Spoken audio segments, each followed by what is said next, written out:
Said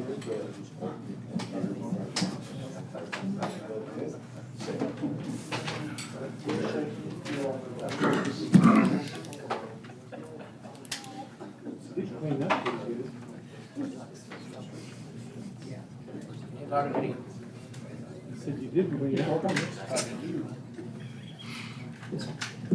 What do you want? Nothing at all.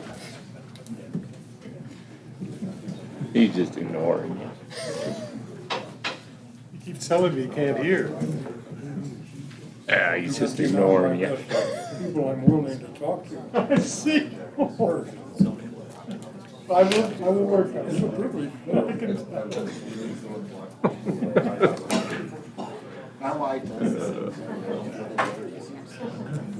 Am I able to listen to you? Am I able to listen to you? You're unable to. May I listen to you? Oh, yeah, sure.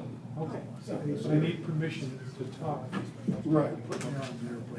Just wondering. Does that have to be written or?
All right, good evening, everyone. By the clock in the back of the room, it is now 5:30, and we'll begin the meeting. Calling the meeting to order. We have an invocation by Pastor Dye for us tonight.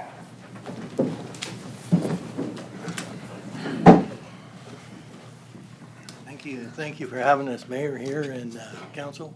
Again, is this microphone working? Again, I'm setting in for Bethel Evangelical Free Church, and he told me that he would fill in for me when he can. So, thank you for that, and we'll just pray.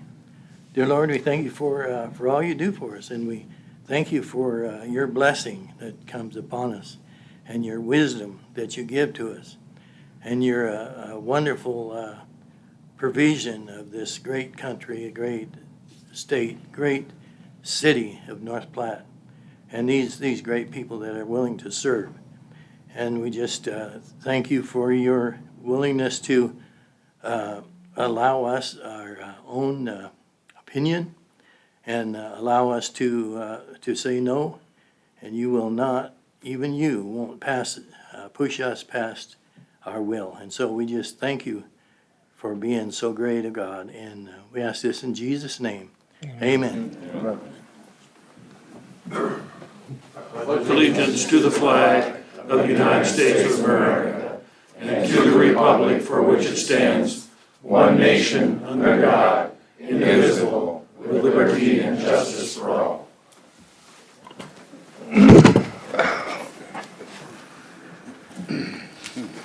Thank you, Pastor Dye. Roll call, please. Nisley, Here. Tryon, Bowles, Here. Lucas, Here. Garrett, Here. Thomas, Here. Baker, Here. Woods. Here. A current copy of the Open Meetings Act of Nebraska is posted on the wall at the back of the council chambers. Meeting procedure. The public may address specific agenda items at the pleasure of the mayor. If recognized by the mayor, please identify yourself by stating your name and address. Please address the council through the mayor and limit remarks to 3 minutes or less. We respect our city employees and request that any complaints or criticisms of employees not be aired in a public meeting. Concerns about the employees should be brought to the attention of the city administrator or mayor. Individuals in violation will be declared out of order. Consent agenda. All matters under consent agenda are considered by the city council to be routine and will be enacted by one motion. Any city council member may, however, remove an item from consent by request. Item number 1, approve minutes of July 20, 2021. Item number 2, place on file treasurer's report for June 2021. Item number 3, approve the application by Big Red Liquor for a special designated license on August 21, 2021, from 4 p.m. to 1 a.m. at the D&N Event Center, 501 East Walker Road for a wedding reception. Item number 4, authorize the mayor to sign the Edward Byrne Memorial Justice Assistance Grant, JAG, application request for $13,702 and required certified assurances. Mr. Mayor, I move that we approve the consent agenda as presented. Second. Motion Reeker, second Lucas. Any discussion? Seeing none, calling the question, please vote.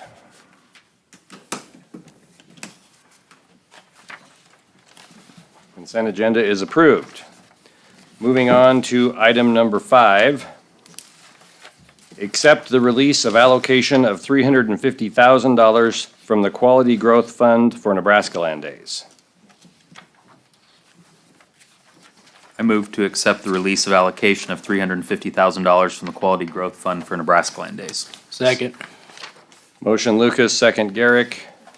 Any discussion on this item?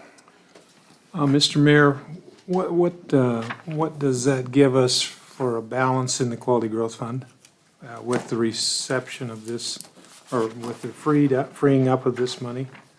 Do we have that number handy, Don? Please, thank you.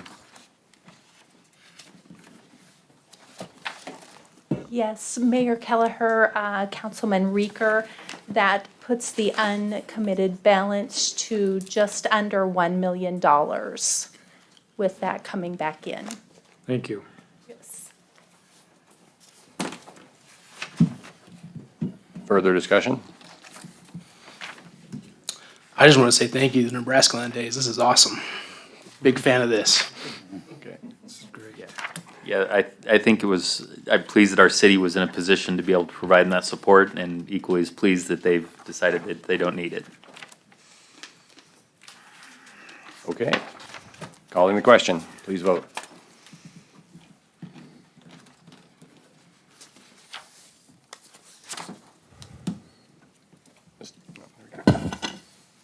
Okay, that item passes. Moving on to number 6, but before we move on to number 6, to talk about a small procedural change we're going to do on many of the items we talk through. Often there is this little bit of a disconnect, particularly when we have a public hearing, but it can occur otherwise. When we have a subject or something that's new or hasn't been before the council, very often I like to let the air quote expert or the people with the knowledge about what we're trying to accomplish stand up and tell us what's going on. In this case, it'd probably be Mr. Briggs and maybe Mr. Pearson. And often they have a story to tell, so that takes somewhere between 10 and 20 minutes, depending on the complexity of the subject, usually. At least that's been my observation. And then, often we enter a period of public comment, which is equally important. We want our citizens to be able to tell us how they feel, what's going on, and we regard that. But we limit those comments typically to approximately 3 minutes. And I've had some feedback that these timeframes are a little confusing to people sometimes.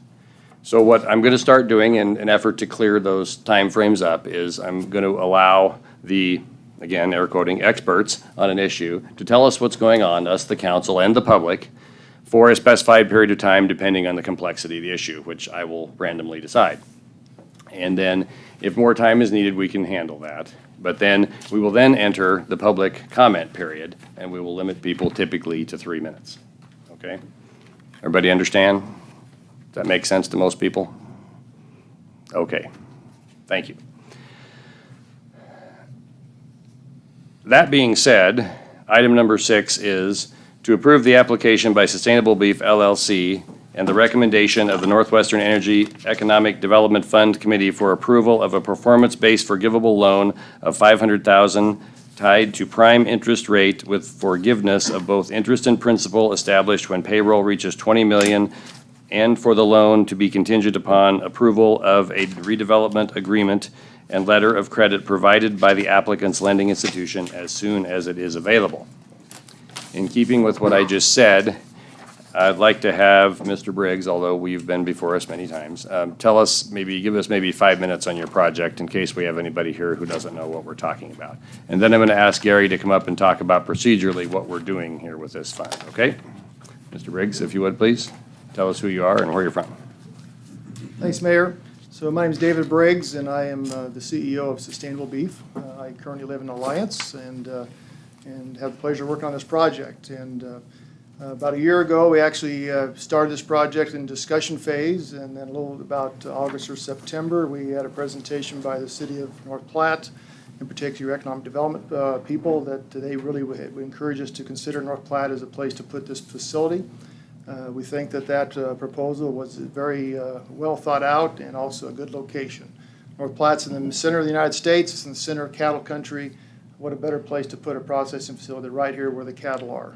Lincoln County is one of the top 5 cattle counties in the United States. Great place to put this facility.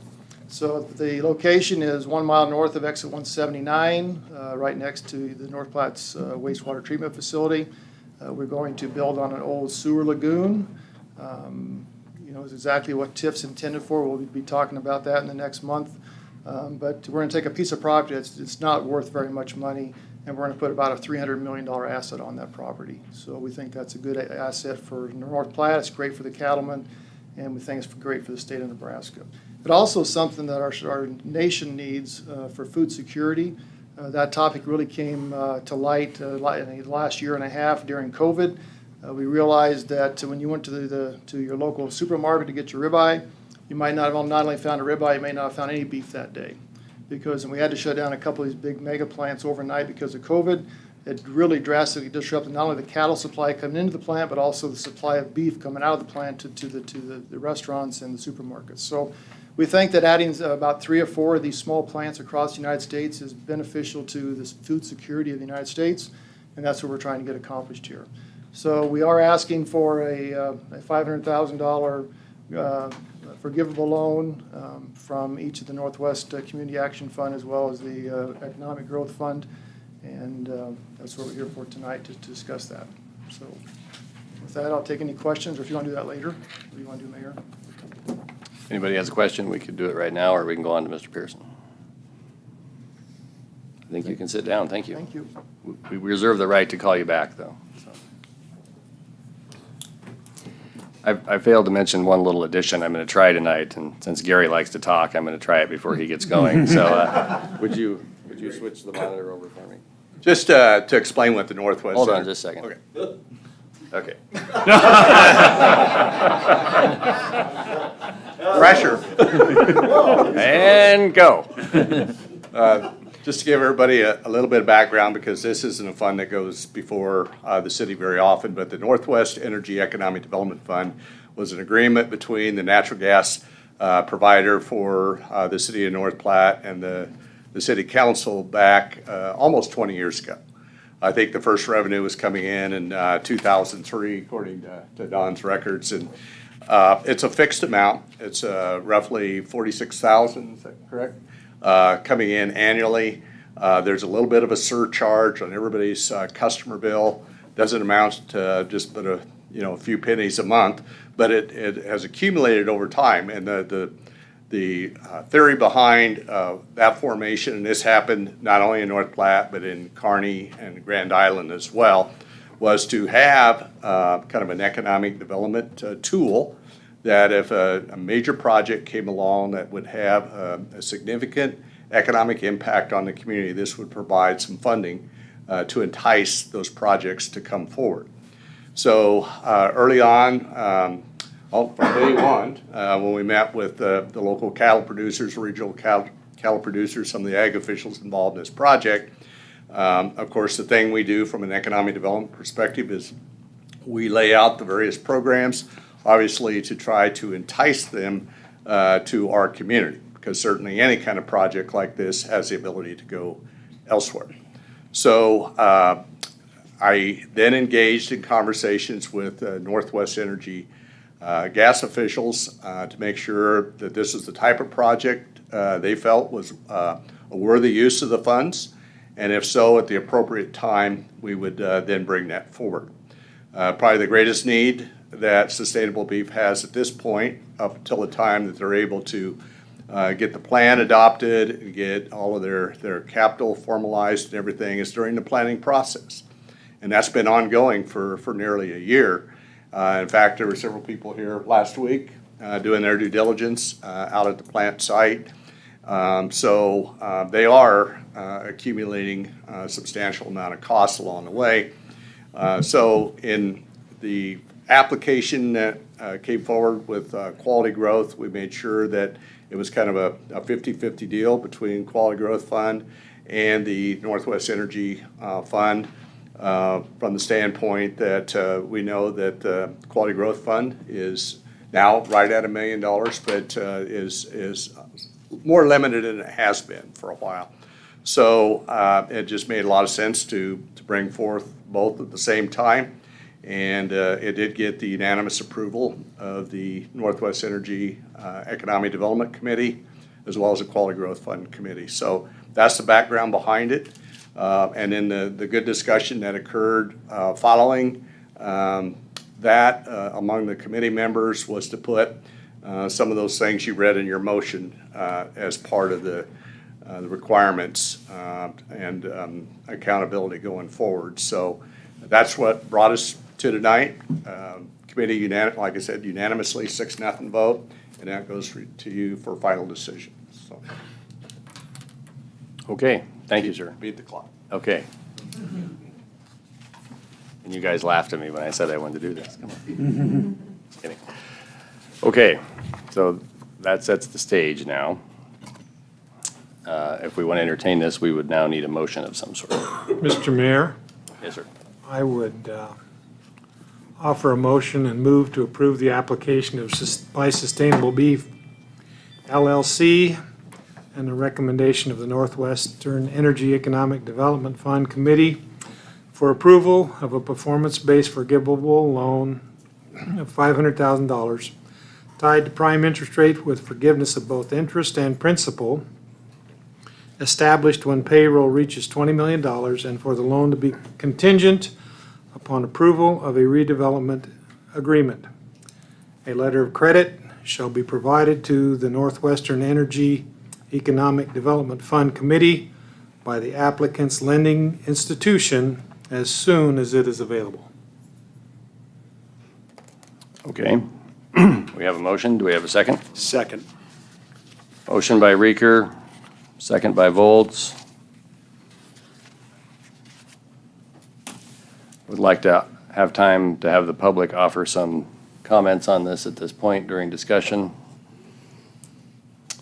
We will entertain public comments on this item for approximately 30 minutes at 3-minute intervals. If you could alternate between people that are generally in favor and people that are not generally in favor, that would be a great help to everyone. So anyone is welcome to start. My name is Doyce Williams, 1003 East B Street here in North Platte. I find it interesting that Mr. Briggs, when he talks about the property that we all still own, it's already been purchased. And I agree, it's a worthless piece of property as an abandoned sewer lagoon, but suddenly it's valuable enough to plop a $300 million slaughterhouse on. So wouldn't the value of the property raise exponentially to reflect the value and the location? That's all. Thanks. Thank you. Anyone else?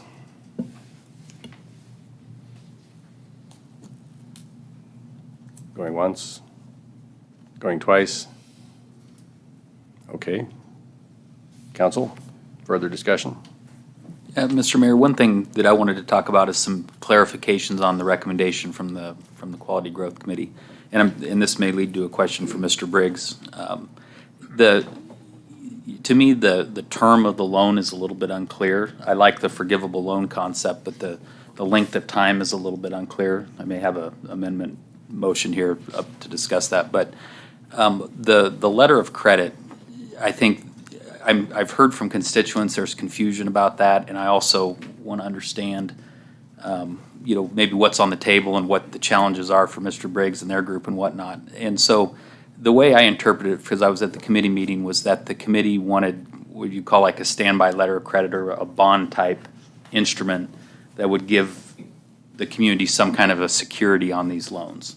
So in other words, if the business didn't move forward or whatnot, but there isn't a defined time frame for that, and really that's my only big concern with this item, because I'm in support of these funding allocations. And so I guess I'd maybe like to ask Mr. Briggs, how do you guys see this letter of credit, the length of time it would be there, the amount, what challenges that presents for you, or if that's an easy thing to accomplish? Because I'd like to hone in on that, because I think there's a lack of clarity in the proposal on it. Mr. Briggs, if you would address that, please. So on the letter of credit, there's no trouble getting the letter of credit once we have all the funding and financing in place.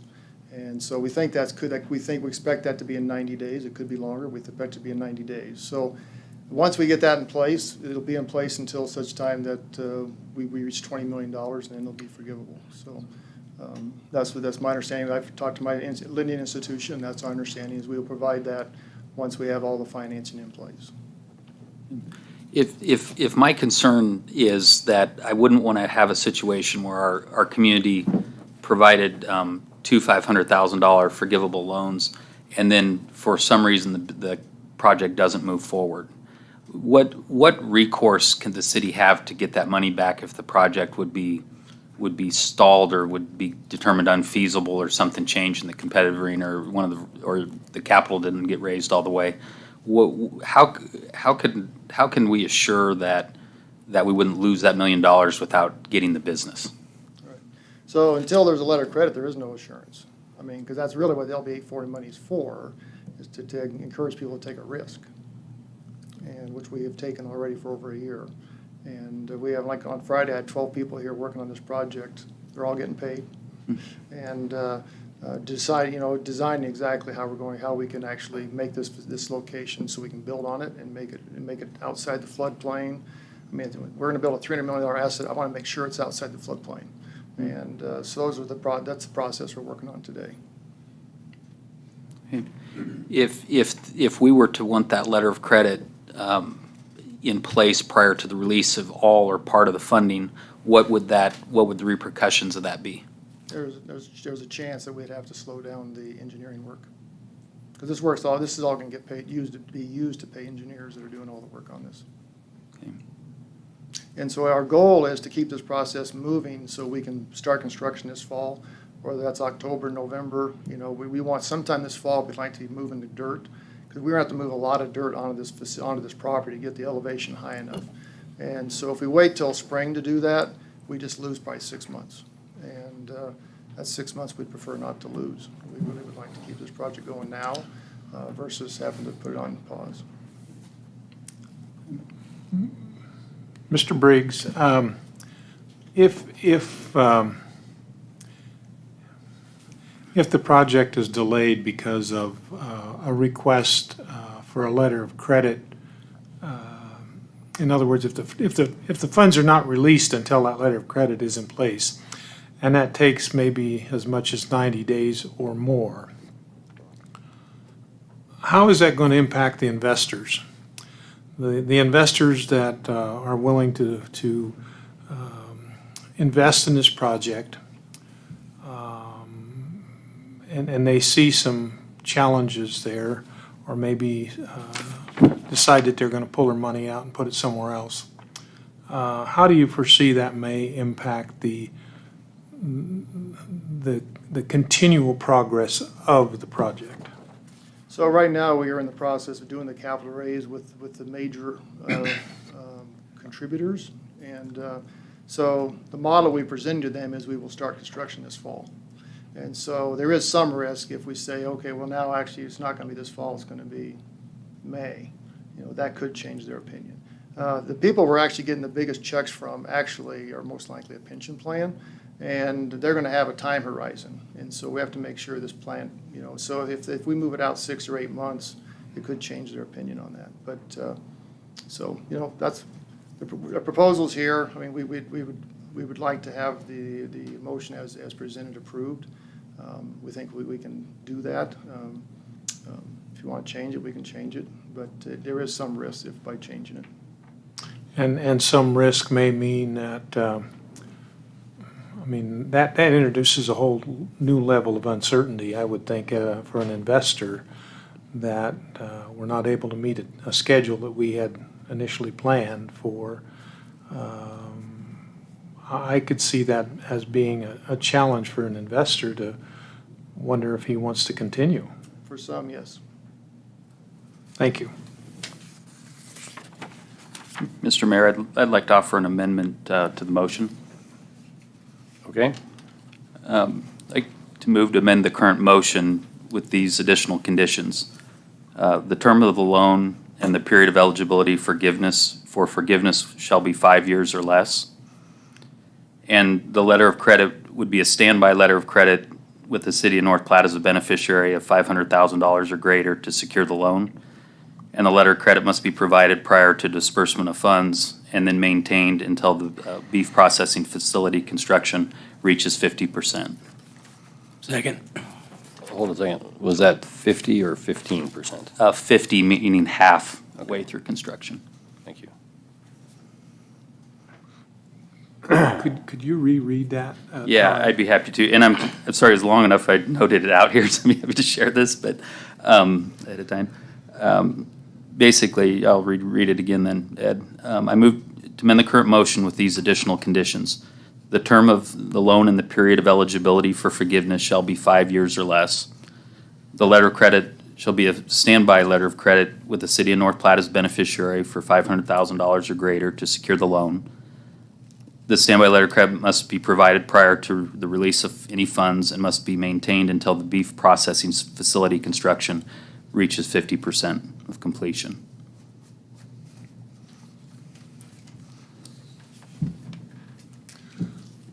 Are we in discussion now? Hold on a second. We have a motion and we have a second. So now we are in discussion on the proposed amendment.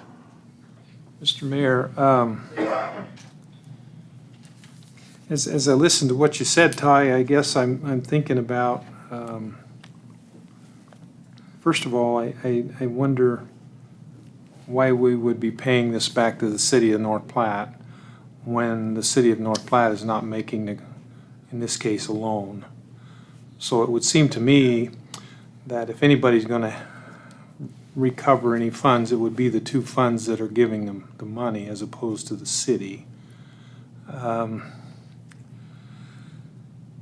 I'm curious, in all honesty, what is precipitating this. I've been on the council now for a little while, and we gave $1 million to Chief for a development out on the east side of town. And there was no request for a letter of credit, and there was certainly some risk there and still is. And we gave $1 million to the development of the mall, and there was no letter of credit requested for that. And I'm curious as to why. What is different with this project than the other two projects that I just mentioned? When I think about, I forget, David, Mr. Briggs, you said 325 million, is that right? We don't know what the TIF contribution is going to be, but the Quality Growth Fund contribution is going to be between the two funds $1 million. On the Chief project, which really wasn't Chief at all, it was Prateria Investments.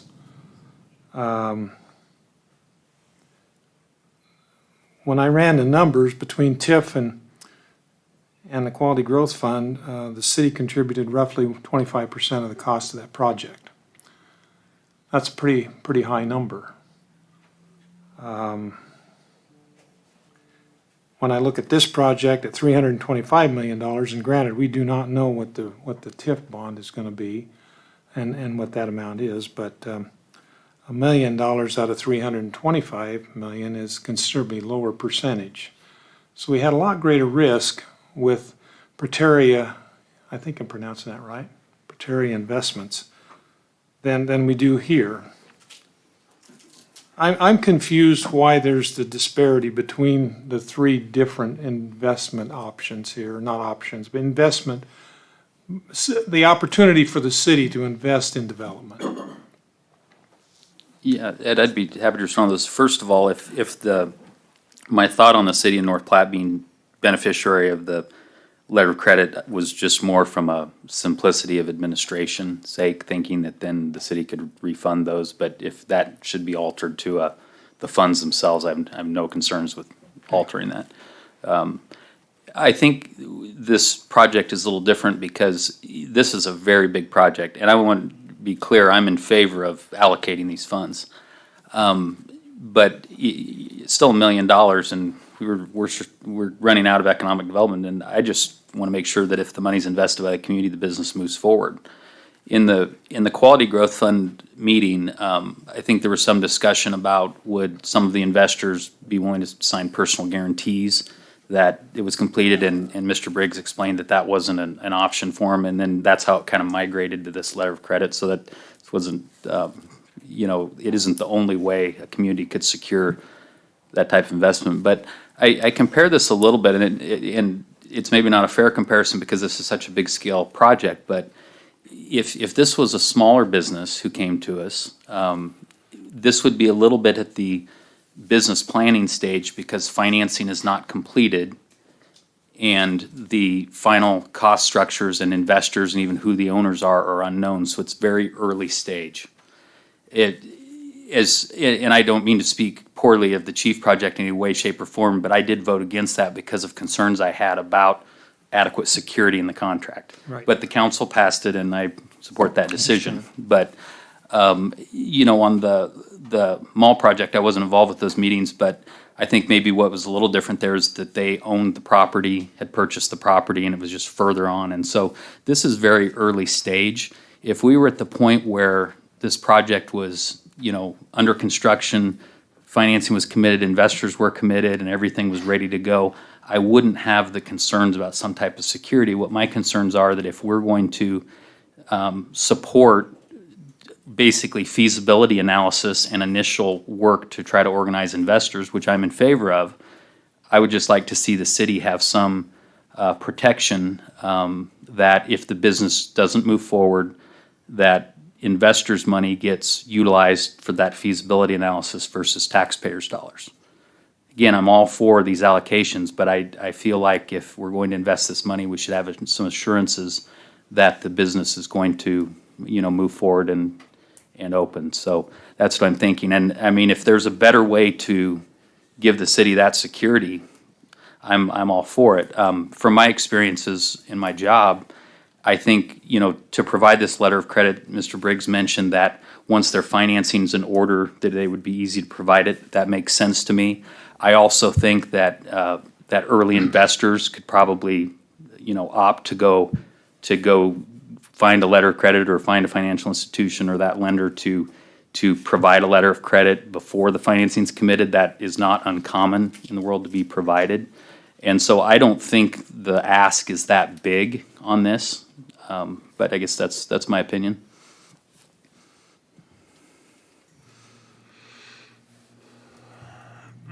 Further discussion on this amendment? If I understand LB 840 correctly, and I understand we can accept or reject any proposal that comes before the council, it's my understanding that that was to aid the development of substantial projects, of which this probably qualifies. And I think that it was initially understood that this was going to be a grant as opposed to a loan. I'm not opposed to a loan. I think it's a novel idea, and I think there's probably some benefit in something like this because, in fact, it does offer some security to the city that if the project doesn't go, then we don't lose out on the money. But I guess I look at this money, $1 million, and I've never had $1 million in my checking account, probably never will, and that's no big deal for me, but probably is for some. But when I look at $1 million for our city, I see this as an investment in an opportunity that probably will never come around in my lifetime to bring upwards of 900 new jobs to our community. And I say community meaning not just North Platte. I think this project, this facility will employ people probably as far away as Ogallala, maybe McCook, Lexington, all the surrounding areas, and it's going to have a huge impact on our area. When I was running for city council, I checked the household income of North Platte as compared to Columbus. And keep in mind, this is a couple of years ago, but the household income in North Platte, as I recall, was somewhere around $8,000 lower than Columbus. And as I recall, the household income in Columbus was about $52,000.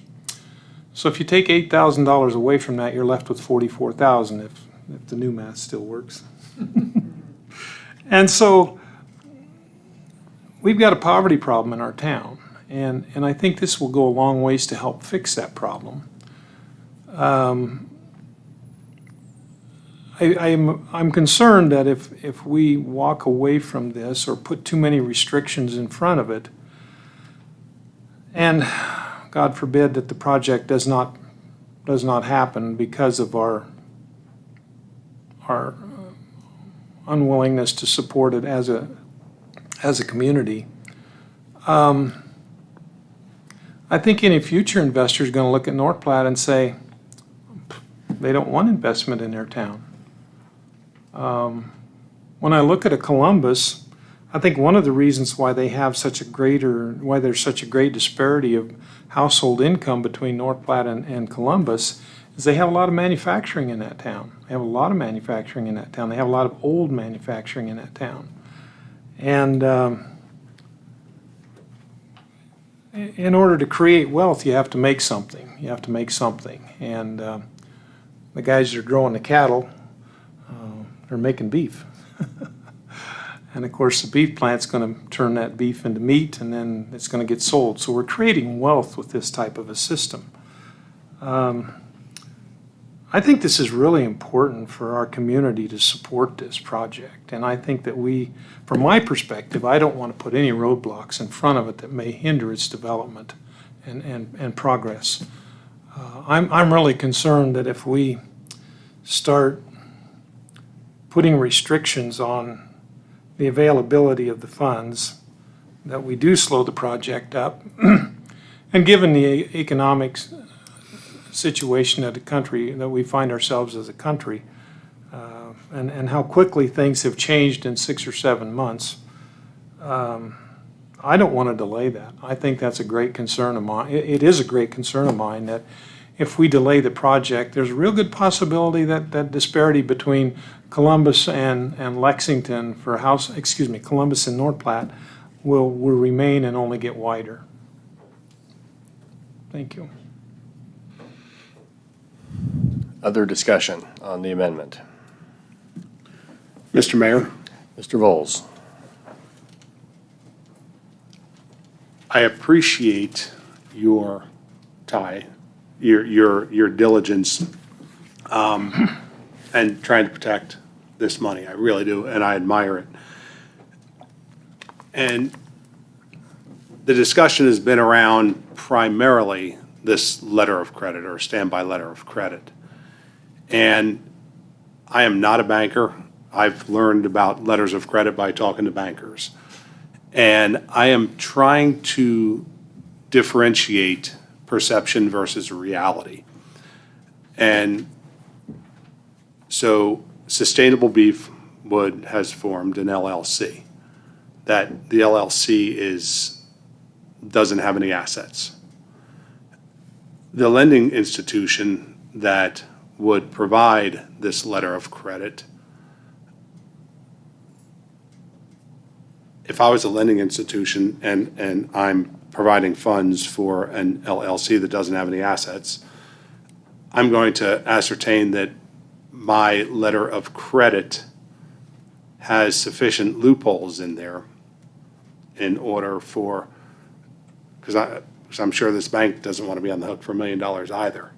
I guess my concern is, and we're hanging up on the letter of credit, and I understand exactly why it's in there and why it's doing. I just need some assurances that a letter of credit will do what it's intended to do and will truly protect North Platte. That's my first point. My second point is I do want to provide financial assistance to this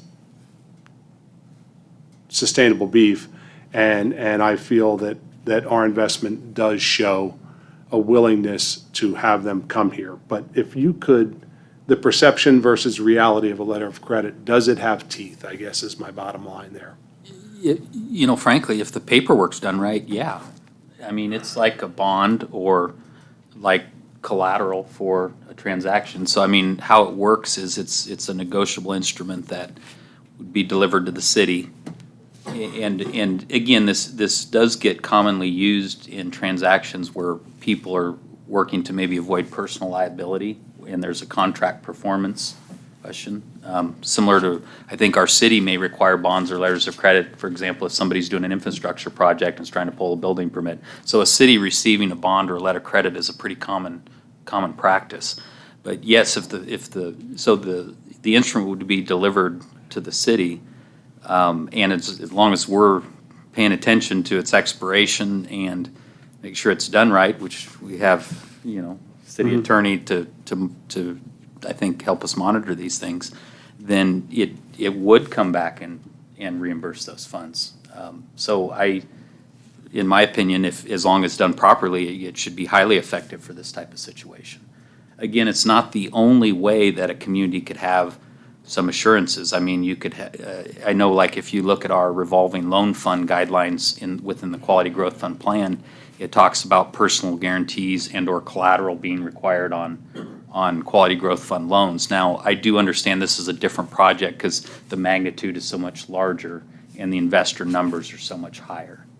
But nobody's going to convince me that a letter of credit on what is a forgivable $1 million, which will likely be converted to a grant, is going to hold up in excess of $300 million capitalized project. I still think it's a very minor requirement that should not be too burdensome for them to just give the city the assurance that if we invest this money, the project's going to move forward. Again, frankly, I hate maybe that we're spending so much time on this because I think it may indicate there's not a support for this, but there absolutely is. But our city's been burned on the past by not being careful with things, and so I just want to see us be careful that we protect ourselves to ensure that if the business does not occur, we have that money back to use for other projects. Mr. Nisley. Mr. Mayor, members of the council, I kind of reminded us, and I totally agree with what's being said here, but I remember practicing law, you can make a 500-page contract, and that's not where it's at. It's the band behind that contract. You shake a hand, you say, I'm going to do a deal, that's where the strength of a deal is. It's not in the paperwork. And because it can be nothing. But I guess what I'm just trying to say by this is one of those deals, a little bit of risk involved. And I totally agree. I think if these people are coming in good faith to us, this is just a step.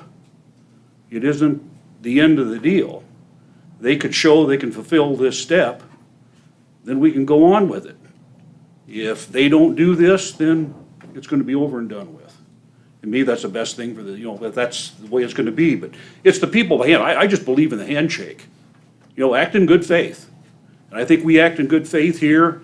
I agree with the letter of credit, but I just have to disagree with you. I don't think we need to have it, here's the money, give me this, you know what I'm saying? I don't think we need to do that here. I'm just telling you that. And there is a risk.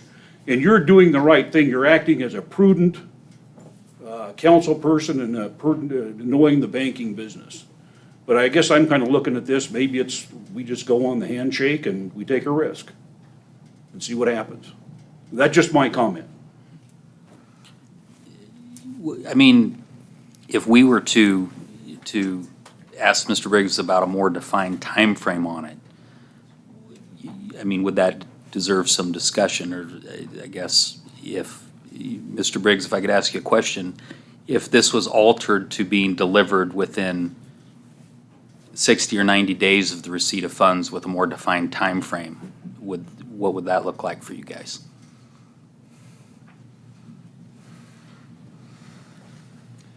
I'm not 100% sure I know what the question is, but, it appears it's a timing issue, correct? I mean, when does the $500,000 grant or forgivable loan get funded? And when does the letter of credit get put in place? That's really what we're talking about, is the timing issue. So, I mean, it's your decision as the council to make that decision, whichever way you want to go. There's definitely some risk if you say, here's the 500,000, and it's my belief that at the committee meeting, the discussion was, we'll give you the letter of credit when it's available. That was what the discussion was, and we're okay with that. That's really what we thought was agreed to. But if you want to make it more stringent, we can live with that too.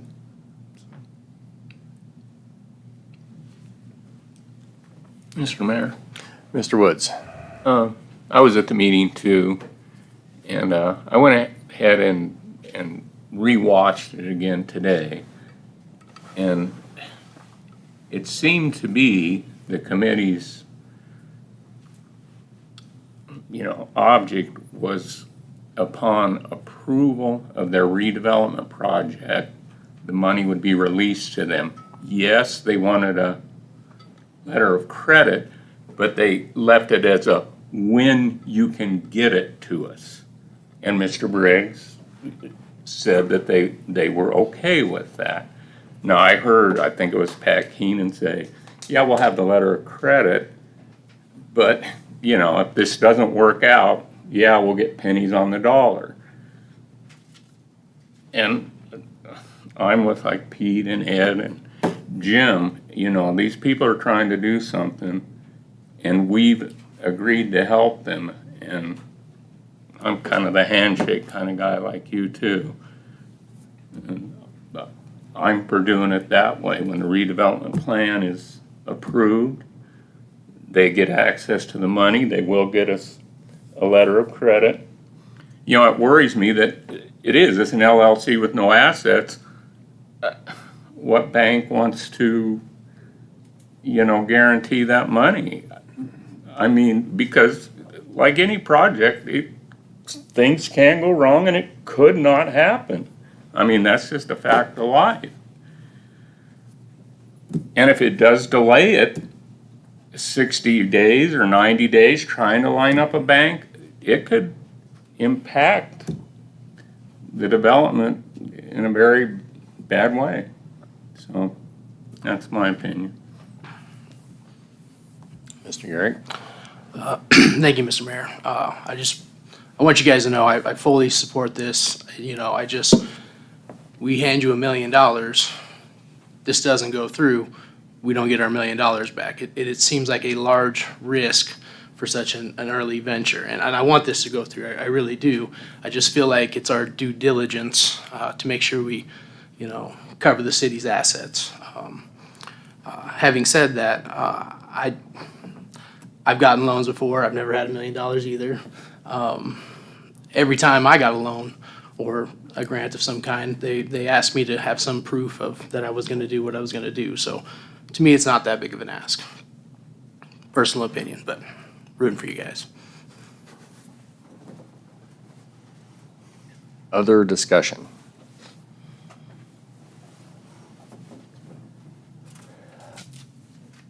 Okay, seeing none, the current amendment that's on the table is to amend the original amendment to establish a term and forgiveness lasting no longer than 5 years.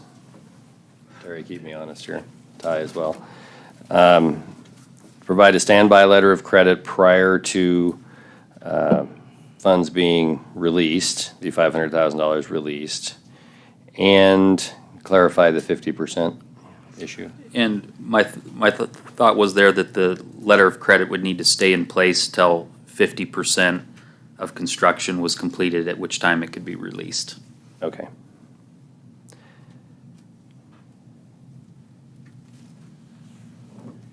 Okay. Just thinking through how that would work. Okay. So that is the amendment that is before the council right now. Mr. Reeker. Help me understand, Ty. I don't understand. I'm German. I got a thick head. How does it, if it's only going to be in place until 50% of the expenditures are made, how does that guarantee the city's return of the $1 million? You know, despite how you might think of it, I was trying to tame it as much as I could. I mean, if a facility is that far built, it's very likely going to get finished and there'd be significant investment. So as I was contemplating it, the one idea would have been to just ask that it be in place until 100% completion, until certificate of occupancy. But that could be a couple-year construction project, and I was trying to think, they'll have some costs associated with the letter of credit. Shouldn't be significant compared to the $1 million, but I was just trying to think of a way to tame that back to ease the burden on them a bit. So let's just say for discussion purposes that they build the plant, they get it all built, it's ready to operate, and everything falls apart. And they declare bankruptcy, and the facility is sold at auction. Most bankruptcy auctions never get back what the investment was. So in that situation, we appear to really not be covered anyway.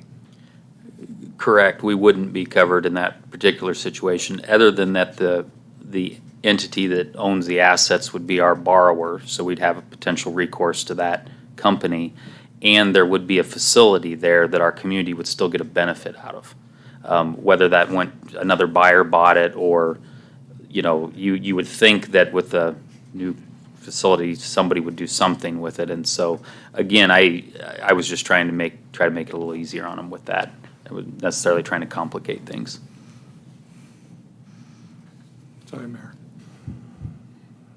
Okay, we're going to call the question on this one, everybody. So this is the amendment. Hold on.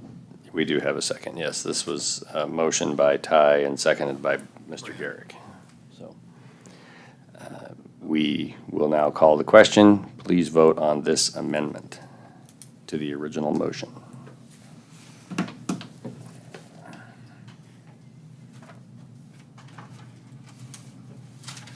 Okay, the amendment has failed.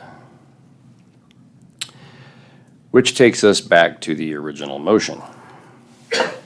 Since it's been a while, Mr. Reeker, would you refresh us on your original motion, please? I can pass them around, Mr. Mayor, so people could read it if you'd like. That'd be great.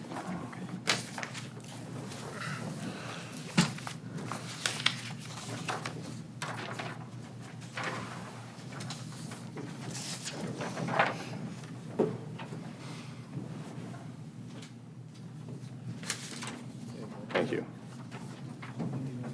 No, I'm good. Thank you. Thank you. I've got it written down, I'm good.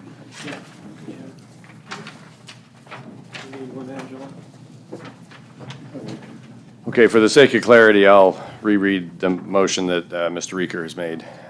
I move to approve the, or not I, but Ed moved to approve the application by Sustainable Beef LLC and the recommendation of the Northwestern Energy Economic Development Fund Committee for approval of a performance-based forgivable loan of $500,000 tied to prime interest rate with forgiveness of both interest and principal established when payroll reaches $20 million, and for the loan to be contingent upon approval of a redevelopment agreement. Period. New sentence. A letter of credit shall be provided to the Northwestern Energy Economic Development Fund Committee by the applicant's lending institution as soon as it is available. That is the current motion, and it was seconded. That is before the council. Do we have any further discussion on this item? Seeing none, we're going to call the question as read on item number 6.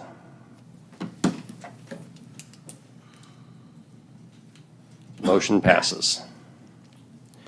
Moving on to item number 7, which is highly similar to item number 6, except that the funds come from the Quality Growth Fund. So, item number 7, approve the application by Sustainable Beef LLC and the recommendation of the Quality Growth Fund LB 840 Citizens Advisory Committee for approval of a performance-based forgivable loan of $500,000 tied to prime interest rate with forgiveness of both interest and principal established when payroll reaches $20 million, and for the loan to be contingent upon approval of a redevelopment agreement and letter of credit provided by the applicant's lending institution as soon as it is available. Mr. Mayor, I'd like to move to approve the application by Sustainable Beef LLC and the recommendation of the Quality Growth Fund LB 840 Citizens Advisory Committee for approval of a performance-based forgivable loan of $500,000 tied to prime interest rate with forgiveness of both interest and principal established when payroll reaches $20 million, and for the loan to be contingent upon approval of a redevelopment agreement. A letter of credit shall be provided to the Quality Growth Fund Advisory Committee by the applicant's lending institution as soon as it is available. Second. Motion Reeker, second Volz. At this time, we'll take some public comment for not more than 30 minutes, roughly 3 minutes at a time, please. And Mr. Briggs or Mr. Pearson, do you have anything to add? I know this is highly similar to our last discussion, so I'll give you a quick opportunity if you have that.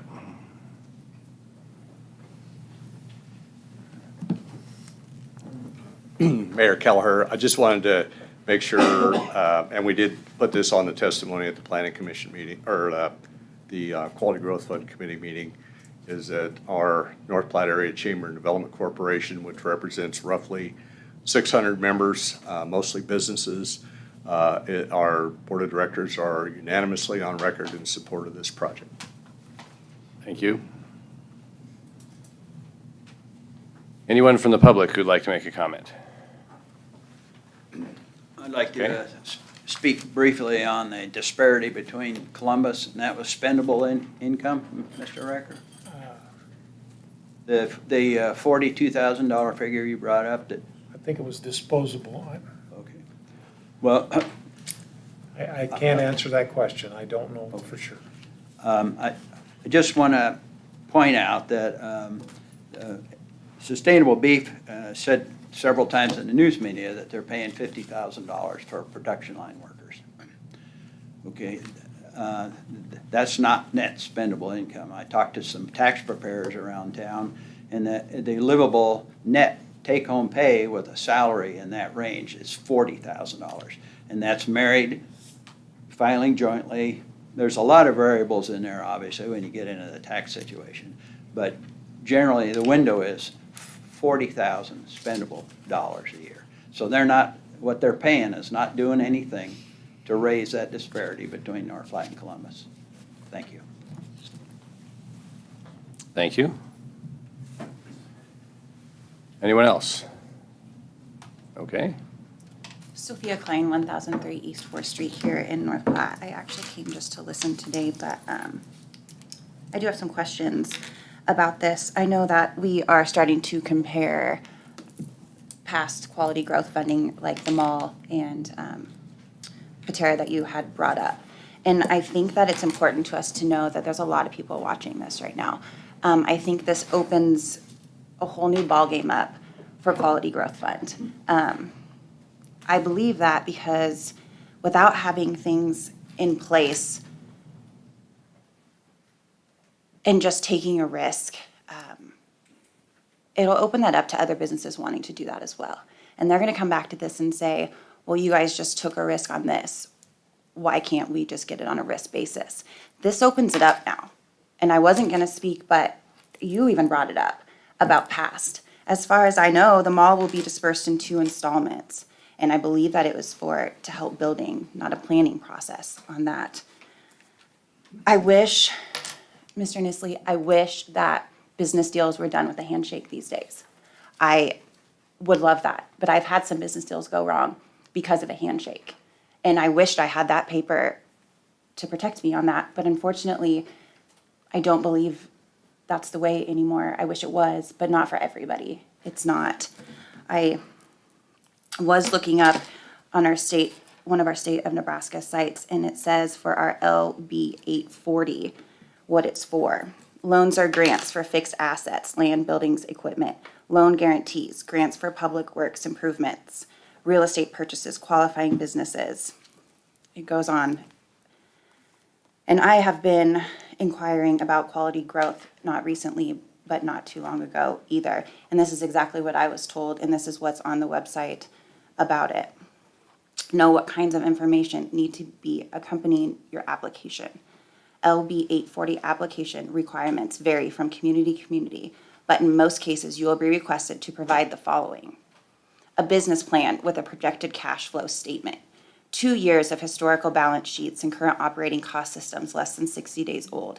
If you are just starting your business, you will be asked to provide projected year-end statements for the first 2 years' operations. The 2 most recent federal tax returns you filed as an individual and for your current business. A personal financial statement from any individual who owns more than 20% of that business. A list of your business's current financial obligations. There's a lot more on that website for the criteria of this bill that we all voted on. And I don't believe that this project meets it at this time. Thank you. Thank you.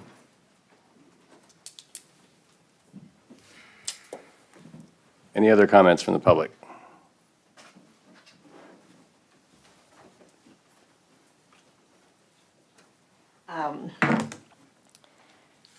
You're about to give millions to a private project that you say is not a done deal. That's all I hear, that it's not a done deal. And when I was in here the last time on the 19th, I asked if there was a non-disclosure agreement in writing that you signed. You said no. In the paper the next day, someone talked to the Telegraph in between somewhere there and says, oh, this is very common for there to be a verbal agreement. Something this big is going to affect this many people in North Platte should have been out so that they could have an opinion. And I was told at the blight meeting to sit down because whatever we were talking about was supposed to be about the blighting. And so all these people were standing up back here, coming up here, and one guy even said, where are you going to put the prison? Everybody had an opinion, but they were told to sit down, that you would address this at a later meeting, which has not happened. And I feel that this whole voting thing that's going on tonight should be postponed until you have a public discussion so that people can actually voice their opinion. There might be a lot of people for it, but this is impacting the town of North Platte, and it's like you plowed over top of them, and now you're giving all these perks to sustainable beef to go in, like even a handshake. That's crazy. There's people involved in this that have enough money that they could just do it on their own, but yet they're not going to risk their money. So I just keep seeing that they're giving and giving and giving and giving. We are. The land, has a price come up? Since you buy the land, what are you going to give them the land is it gonna be free, a dime on a dollar? Has that been decided? And you're ready to hand them all this money when it hasn't been decided? What are they gonna pay for the use of our lagoon? What are they gonna pay per gallon of water that goes through there? Are they gonna pay like the people in their household, or is this all gonna be free? We haven't heard a thing about that, the public hasn't. And a really biggie is the people that live there, the Goldens, have not even had a formal letter saying, we're gonna do this right next to your land. Now, from my reading, I think you have to legally give them a certain amount of time of a notice so that they have a chance to respond. They have had no notice. And the people of North Platte had no notice either when you dumped it on their heads and told them, we're gonna put this wonderful plant in. And we're gonna start digging in September. You had it all laid out, it was.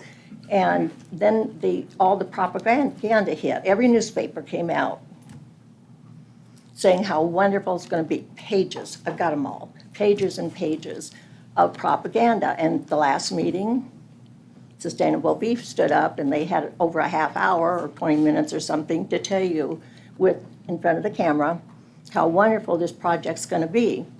And then when we stood up to talk, we were told to sit down, your 3 minutes is up. And if I'd have thought when that happened, I would have done that to them, you sit down. That's why I say, the people of North Platte have just been plowed over. Give them a chance to be a part of this gigantic project, which the door's been slammed on them. Mrs. Fugate, you're at about 4 minutes, so please That's conclude your okay. thoughts. Last time he had about 20 minutes, No, so. you need to conclude your thoughts, please. You said there was no disclosure, and there was, verbal. And, okay, another question. Why was the floodplain in that area changed?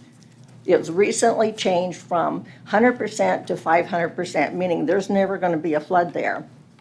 I have posters, I have dates, everything of the constant floods that hit that area. That is a hush-hush, and it was changed to a 2% chance of ever flooding. That is a huge flood zone, but that's never been mentioned because it's going to cut into the cost of doing this project. I mean, this project's going to be cheap for the investors because they're getting all these perks, and now you're wanting to do it with a handshake. Mrs. Fugate, you're at 5 minutes now. Please. Then why Conclude your did thoughts. he get 20 minutes last Well, time? you missed the earlier part of this meeting where I talked about how we're going to let people present what they're talking about, and then we'll receive comments So from the we public. need to have a meeting to say, this is what we're going to cover at the meeting, nothing else. Okay, Mrs. Fugate, I don't want to declare you out of order, so please, Okay. just conclude your thoughts. Okay. Mr. Mayor, could we have the speaker identify who she is? I didn't hear any identification. Oh, I'm sorry. I'm Dee Fugate. I've been here several times because I just feel like the people of North Platte have been taken advantage of. The plant, if we have to have it, it should be done right. You were just saying this should be done right. Doing right is, these people can afford not to abuse the taxpayers' money because all money comes from the taxpayer one way or another, even if it's a donation or whatever. They should have got their own land, get their own lagoons, just pay for it themselves. And in that case, then the people of North Platte wouldn't really have a say-so as much as they do now. But what's happening here is you're giving them handouts, and you will never do that for any other business. So what I'm saying is, you have been voted in by the taxpayer. Listen to your constituents.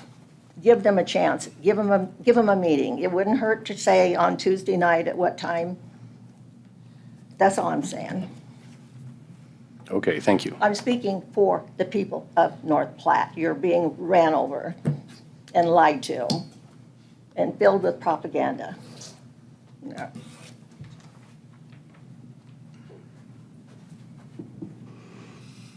Any other comments from the public?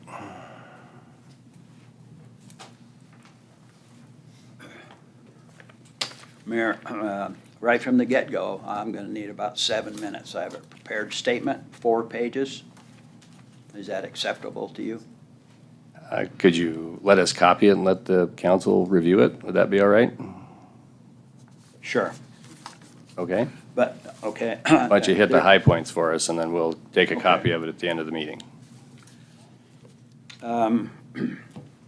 There's a lot of unanswered questions. Ms. Fugate was correct. We ask a question, and it vaguely gets touched on and never answered. And one I wanted to ask Mr. Briggs is, why haven't these gentlemen mentioned that this proposal has already failed miserably in Gearing, Scottsbluff, and Bridgeport? They haven't said a word about that. What did Gearing, Scottsbluff, and Bridgeport not like? This is not our savior. North Platte doesn't need a savior. We're fine without a slaughterhouse. We'll be fine after if it goes away. There are environmental impacts, and I'm going to stop rambling on. There are issues like, what are they going to do with 15,000 gallons of blood daily? You know, are the 240 tons of biomass, where's that going to go? By their own accounting, they're going to need, this is staggering to me, they're going to need 750,000 gallons of fresh, clean water a day to slaughter 1,500 cattle. And so that's going to create, in my guess, 750,000 gallons of liquid waste. And they want to send that to our water treatment plant that is already at 75% capacity. That's why they want this worthless piece of ground, because it's right next to our processing, our water plant. Are they gonna pay per gallon? How does that? Are they gonna pay the city for that usage? And if not, if it overwhelms that plant, who's gonna pay for an addition or an expansion? The taxpayers or them? There are a lot of economic impacts. I did a little research on the internet, and nationally, what it boils down to is 35% of slaughterhouse workers live below the property line. There are volumes of negative facts on the internet of what slaughterhouses do to communities. So yeah, I'd be happy to, because I can't speak on under 3 minutes, and I'm getting close. But you know how when somebody makes a crack, and this is personal opinion, I would appreciate that they don't insult our intelligence by saying, I don't know what they're all worried about. They're all upwind anyway. That is an incorrect statement. And I'll be happy to give you each a copy of this. And I used 7 website references. I talked to friends who are in the cattle business in McPherson County. If they're in such a rush, you know, when a car salesman's trying to crowd you for a sale and he's short on time, it's to their financial advantage. That's why we got to get this ground broke. We got to get started. The minute they put that first shovelful in the ground, then it is a done deal. And one last question: How does the city sell? How do you guys sell a piece of property owned by the city? I mean, just because they want it doesn't mean they're going to get it. What if Fannie Mae's flower shop's willing to give you $200,000 for that 80 acres? How do they open it up for bid?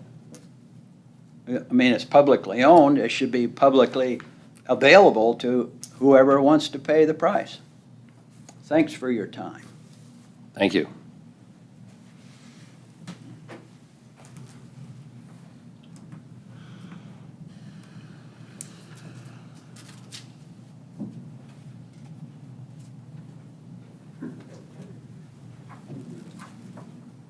Chuck McCarty, 1001 East V. I'll tell you what I know about packing plants. I got out of the service in 1968, started driving a truck, started hauling swinging meat. I could back into any packing plant, any place in Nebraska. Truck didn't have air conditioning. I got in the bunk, went to bed. Somebody come out and knocked on the door, said, "Your load's ready, pull ahead." And I left.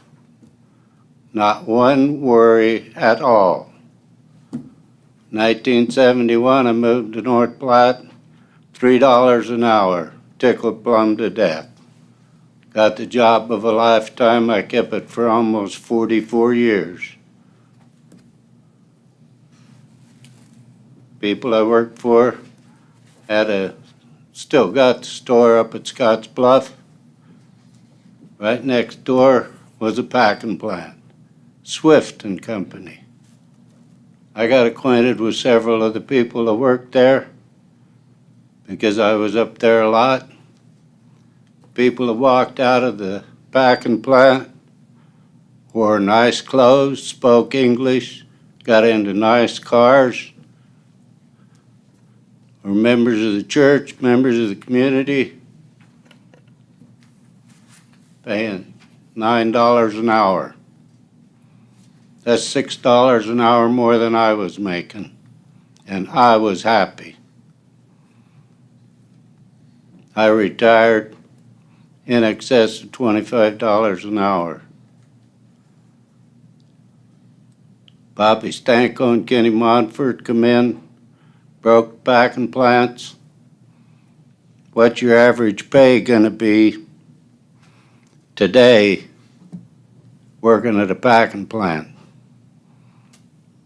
About $15 an hour. What were they making 40 plus years ago? Is that what you want? You're not getting top quality jobs. You're getting people who can't speak English, don't want to learn to speak English, and are not interested in the community. And to close, I want to remind you that when we were talking about the golf course, you people made the decision because you had a packed crowd that you had to get rid of it. You have got a packed crowd since you snuck this in, and you have ignored all of the people that have been up here. Now, 50 years ago, the people who worked in the packing plants were well-respected members of the community. Somebody come in and broke a union, got them working for nothing. These people come in, and the first thing they said that came out in the paper was, we're going to have 800 jobs or whatever jobs you're talking about, and they'll all be documented people. Now that tells me that there's something wrong. These jobs that we're getting are not for North Platte people. They are for the people that are coming across the border, obviously illegal. And that's what kind of people these people obviously know they're going to have because they're not willing to pay a fair wage.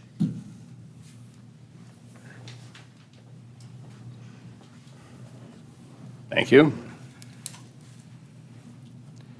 Any discussion among the council? Mr. Mayor, out of respect for this council, I'm not going to try to amend the second motion to make us go another lap on that.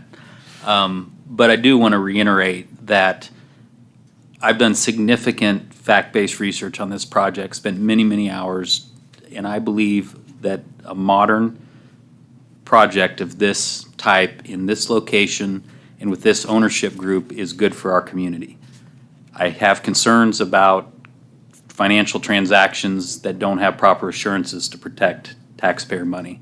And so I want to be very clear that my concern is in the details of the forgivable loan, not in the project.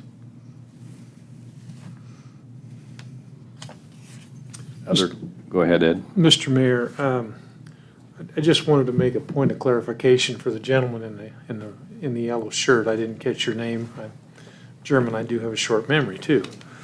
But you made a comment about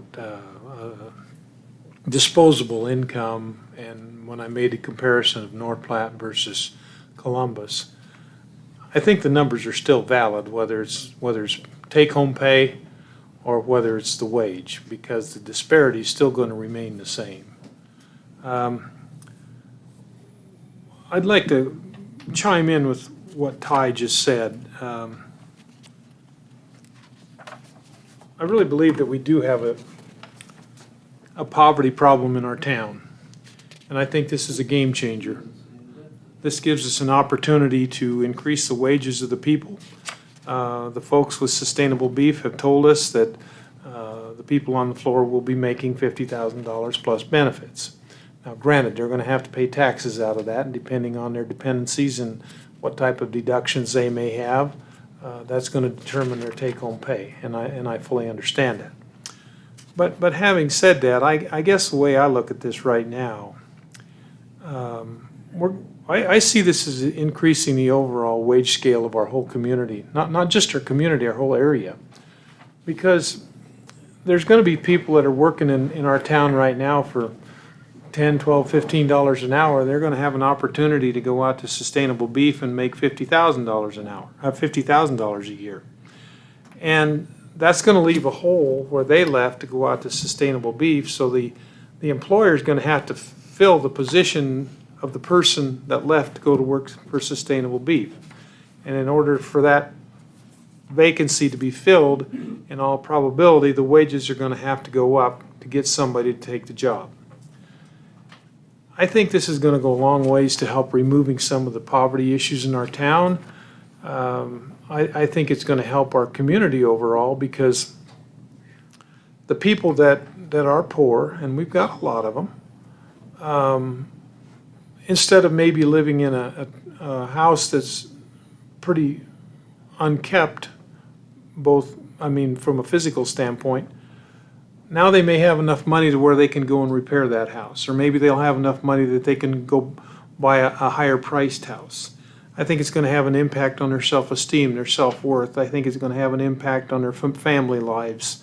I see this as a game changer for North Platte. I think this is nothing but positive for our community. Other discussion? Am I allowed to respond? Or am I Oh, done? why don't you guys have a conversation after we're done, if you don't mind? I have a comment, Mr. Go ahead, Mayor. Mr. Woods.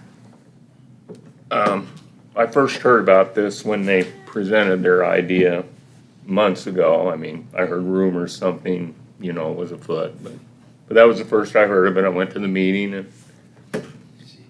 and listened. At the time, I believe your pay scale was going to be like 17 something an hour for line workers. Well, I was going to say, a month ago, I was looking at the one ads, and the plants down there had upped their pay to $20.10 an hour, which, y'all are going to have to offer the same. So it's even becoming more of an economic impact for our town.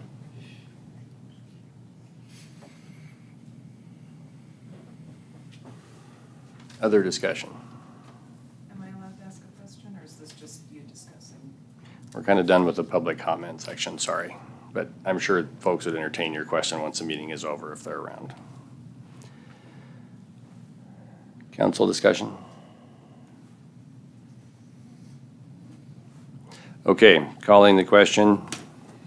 on item number 7 as read. Anyone want me to refresh that, or do you feel like you know? Okay, vote please.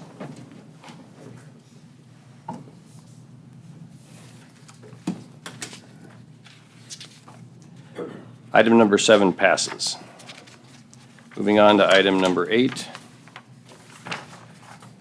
Approve the application for a proposed industrial rail park development by the North Platte Chamber and Development Corporation and the recommendation of the Quality Growth Fund LB 840 Citizens Advisory Committee, setting aside $200,000 annually for 10 years for local grant funding match pertaining to LB 40. This set-aside is to be reviewed annually by the Citizens Review Committee to make sure the revenue is coming into the Quality Growth Fund due to the unique way it is funded by economic growth calculations. Mr. Mayor, I would make a motion to approve the application for proposed industrial rail park development by the North Platte Chamber and Development Corporation and the recommendation of the Quality Growth Fund LB 840 Citizens Advisory Committee, setting aside $200,000 annually for 10 years for local grant funding and match pertaining to LB 840. This set-aside is to be reviewed annually by the Citizens Review Committee to make sure the revenue is coming into the Quality Growth Fund due to the unique way it is funded by economic growth calculations. Second.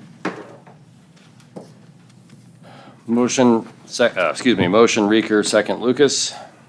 Any discussion on this item by the council? Mr. Mayor? Mr. Lucas. I would just like to comment that with the legislation that was passed at the state level, I think this is an extremely important part of our grant application. I expect these funds to be very competitively sought because the state match is very significant, as you guys saw in your packet. And so I think ensuring that we can make our grant application as strong as we can in this method is very important, because I certainly don't think it's automatic that we'll be a recipient, because it will be competitive. Other discussion, Mr. Garrick. I second what you're saying there, Ty. This project right here is probably my favorite out of all that we've been working on. I don't know if you guys have noticed, we've been working on some big projects lately, but this one by far is my favorite, because the potential is far-reaching, so I fully support this. Other comments? Mr. Mayor, Mr. Woods? I'll ask the obvious question. If things go wrong and we don't have the $200,000 in Quality Growth Fund, will the city make that up? That's why the provision is put in there to have the Citizens Review Committee review this on an annual basis. Okay. So in the event, of course, this is like predicting the future, so Yeah. who knows? But in the event that for some reason we did not, then the Citizens Review Committee and the then sitting council would decide how to handle that issue. Okay. Mr. Mayor, just as a point of discussion, I mentioned Columbus earlier, and Columbus has got a lot of manufacturing, and I think that's in part predicated because of rail access. When I came to town here in 1979, we had a lot more sidings than we have today. Today we have two, if I'm not totally incorrect. We have one for the grain elevator, and we have one for Mountain Cement, and that's it. Broken Bow, a much smaller community than North Platte, has Becton Dickinson, a manufacturing plant that makes pharmaceutical equipment, syringes and the like. Holdridge has a similar facility, and I think one of the main reasons why those towns have those two facilities is because they have rail. The plastic that is used to make the syringes comes in hopper cars, in pellets. And so they take the plastic pellets out of the hopper cars, they put them into a vertical silo, and then they move the pellets out of the silo into the molds to make the syringes. So I think this is going to be a major opportunity for our community as well. I've been here a long time. I've never been so excited about the opportunities for development in our town. And I think the rail park, you know, if I can't pick as to Mr. Gary, which one is my most favorite. Having a farm and agriculture background, I understand very, very well the significance to the cattleman, the importance of having a slaughter beef processing facility here right in the middle of where they grow their cattle. So, but we're on the cusp of some major changes in our community, and I'm excited. Thank you. Other discussion on item number 8? Hearing none, calling the question on item number 8. Please vote.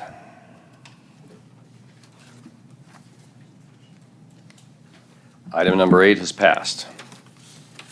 Moving on to item number 9, approve the North Platte Airport Authority's 2021 to 2022 preliminary levy allocation resolution.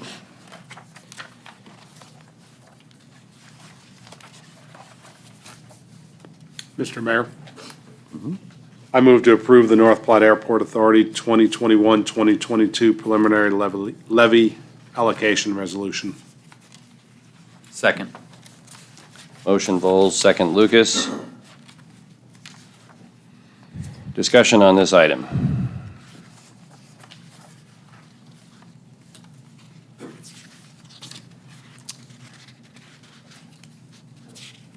Mr. Mayor, I'm Mike Jacobson, 3020 West Leota. I'm the chairman of the North Platte Airport Authority, and just wanted to walk through a couple of the high points. First of all, just a little bit of a review on your North Platte Airport and what's been going on the last few years. Give an example on enplanements. In 2016, which was the year we had Pin Air here, total enplanements. Enplanements are the people that get on the aircraft. 4,100 for the entire year. In 2017, it dropped to 3,900. Pin Air went broke, and we then were able to get SkyWest to come in as part of the EA, the subsidized airport provider. They came in 2018 in February. That year we had enplanements of 13,800. That's what happened from going from turboprops to jet service. In 2019, we went from 13,800 to 16,100 in enplanements. In 2020, COVID year, 7,700 enplanements. Okay, that if you add the numbers for Pin Air in 16 and 17 together, it was just over what we did, what SkyWest did in 2020 during the COVID year. And so far, year to date this year, we've done 7,300 enplanements. We've got quite a bit of year left. Enplanements have been very, very strong. Really happy with the service that they're providing. I would tell you that for that, as you recall, a year ago, we came with a fairly substantial increase in the budget, and that was necessary because of equipment that had to be upgraded. It also meant that we had significant other expenses to operate the airport. Imagine the number of people that are going through that airport today. In fact, I will tell you we've got another little issue, and that's the success of the restaurant out there. On many Sundays, we've seen on video that there are as many as 120 people waiting to be seated on Sundays at the restaurant, and that happens pretty regular. Very popular restaurant. Danny's done a great job of running it. The problem is that prior to Danny coming, the people that were operating it were losing money. In fact, ultimately, it's sat empty for a period of time. Danny's done a great job, but we're getting $1,000 a month under the current lease, and that lease matures in February. And I think I'm sure Danny's watching, so I want to make sure he knows that there will be a substantial increase in your rent. But that has also caused a much more, and I know this is after the dinner hour, hopefully, that obviously the cost to maintain the restrooms alone is fairly significant. And I'm not going to give you any more detail than that, other than there were 120 people waiting to be seated, okay? Just keep that number in mind. When I look at some of the costs or expenditures we've had, keep in mind, a lot of what we do is a 90-10 split. We fund 10% of the dollars. The Department of Transportation funds 90%. We have to approve those grants. Sam, our airport manager, has done a truly outstanding job of really working the process and really developing a wonderful staff at the Airport Authority, making things happen. And I also want to give Sam credit for the fact that he brought some new things to the airport. There was a time when we had Great Lakes, or when we had Pin Air flying, and Great Lakes before them, when if it snowed, we just shut the airport down and waited for it to quit snowing and clear the runway. So Sam came from Jamestown, North Dakota. It snows a little bit up there. It's pretty cold up there too. He came down here for the balmy weather in North Platte in the wintertime. But he brought some concepts, and Sam's idea is pretty much like mine. Why are we closing the airport? We should be open. We're an airport, and so we're open. And I can tell you that we don't miss flights because of snow, because they've got equipment out there and people out there, including Sam, who's running equipment, to keep that runway open. When it starts snowing, people come in, they're running the brushes, they're running the trucks, they're keeping that airport open. That's one reason we have a reliable air carrier today, and why we believe we'll keep them here, is because that's the kind of service that we need to deliver. So we had some work that was done, completed projects were the taxiway rehab, which is about $5 million project, airport rescue and fire truck, $600,000. Airport runway snow removal broom truck was $540,000. Those were all done, for the most part, with 90-10 splits, although Sam was able to use some COVID dollars that we received earlier this year, or at that time, and we were able to pay for some more of that on our cost share, so we didn't have to spend that. We also, as you well know, we finished a master plan. That was a $450,000 cost. That was our dime. And we also did some snowplow truck and loader at $775,000. And so I would tell you, we did do on the taxiway rehab, that $5 million, we also issued a bond at that time. And we issued a bond for new money. We refinanced our existing bonds, re-amortized the loan, significantly lowered the interest rate, and our payment on that bond now is about $60,000 a year less after the new money than what we were paying before. And we did that to really help on the budget.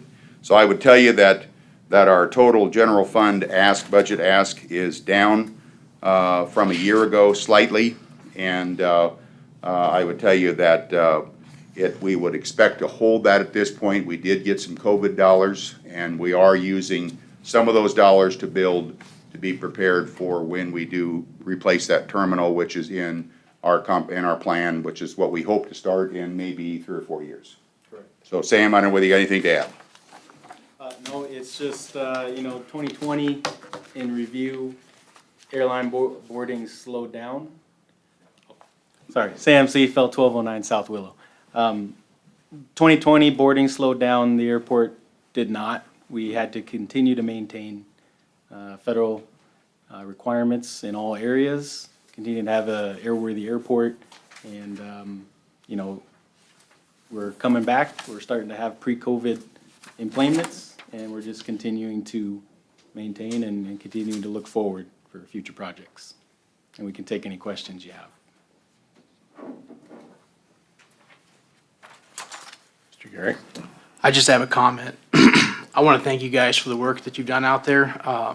When you talk about economic development, the need for an efficient airport when you're trying to recruit new businesses to come to town, primary doctors and specialties and things of that nature, it is extremely important that we don't have planes consistently dropping out on us. So the work you have done switching to SkyWest, really appreciate it. Thank you, guys. I don't know if you should use the term dropping out when you refer to planes. Couldn't pass that one up.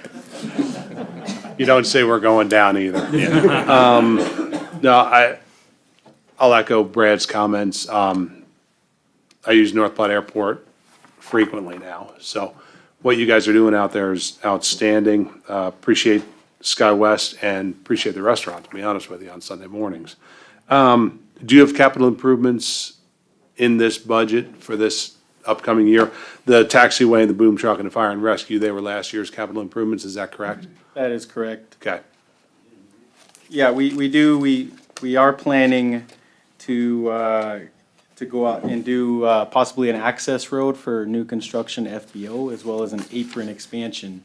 And those kind of projects, are still waiting to be seen, but it would be in preparation to where the new terminal is placed on our master plan. Where commercial service moves further east on our apron, and general aviation, which we call GA, would be moving west, and we'd have to make that happen in order for the commercial terminal to work. Thank you. Other discussion?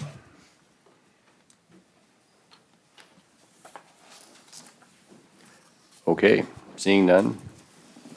Calling the question on number 9.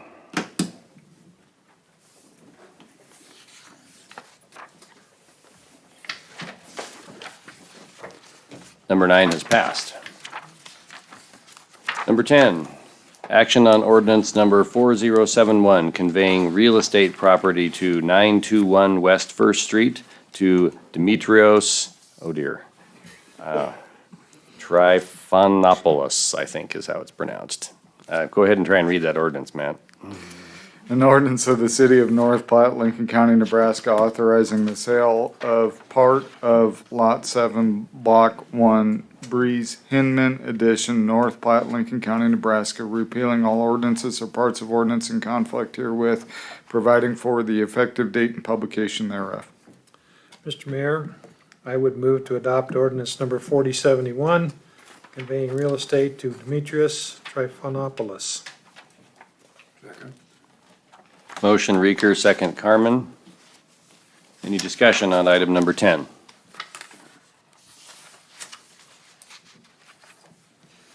Seeing none, calling the question on item number 10.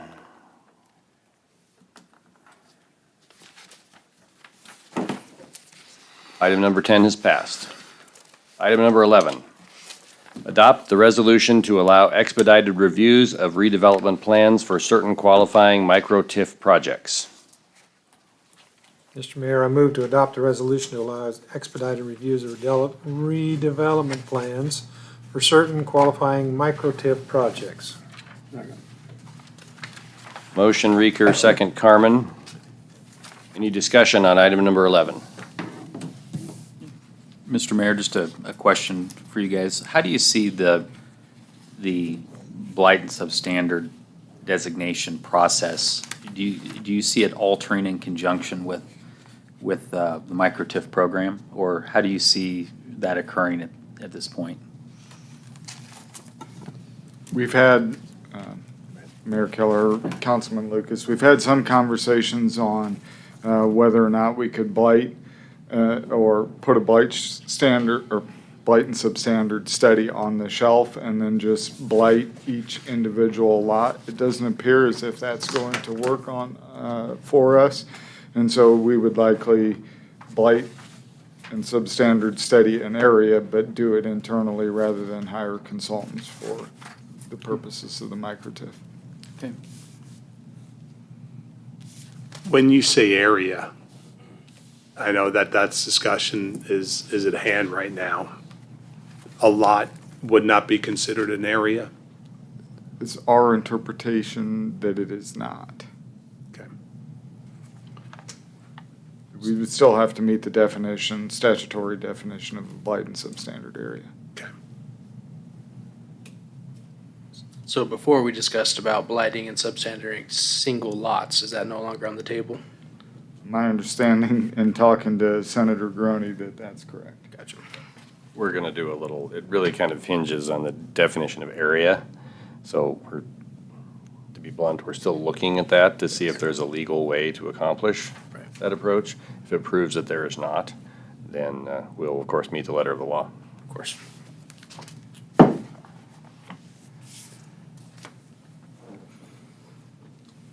Okay, we have a motion and a second. Any other discussion on this item?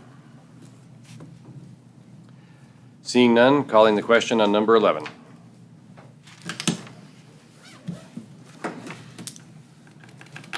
Number 11 has passed. Number 12, approve the claims. Mr. Mayor, I move that we approve the claims. Motion Reeker, second Carmen. Any discussion on the claims? Seeing none, calling the question, please vote. Jim? Mr. Carmen, please vote. The claims are paid. Public agenda request. We respect our city employees and request that any complaints or criticisms of employees not be aired in a public meeting. Concerns about employees should be brought to the attention of the city administrator or the mayor. Individuals in violation will be declared out of order. This is the section of the meeting where if anyone from the public would like us to consider an agenda item in the future, you're welcome to bring it to our attention by stepping forward and saying so in the microphone.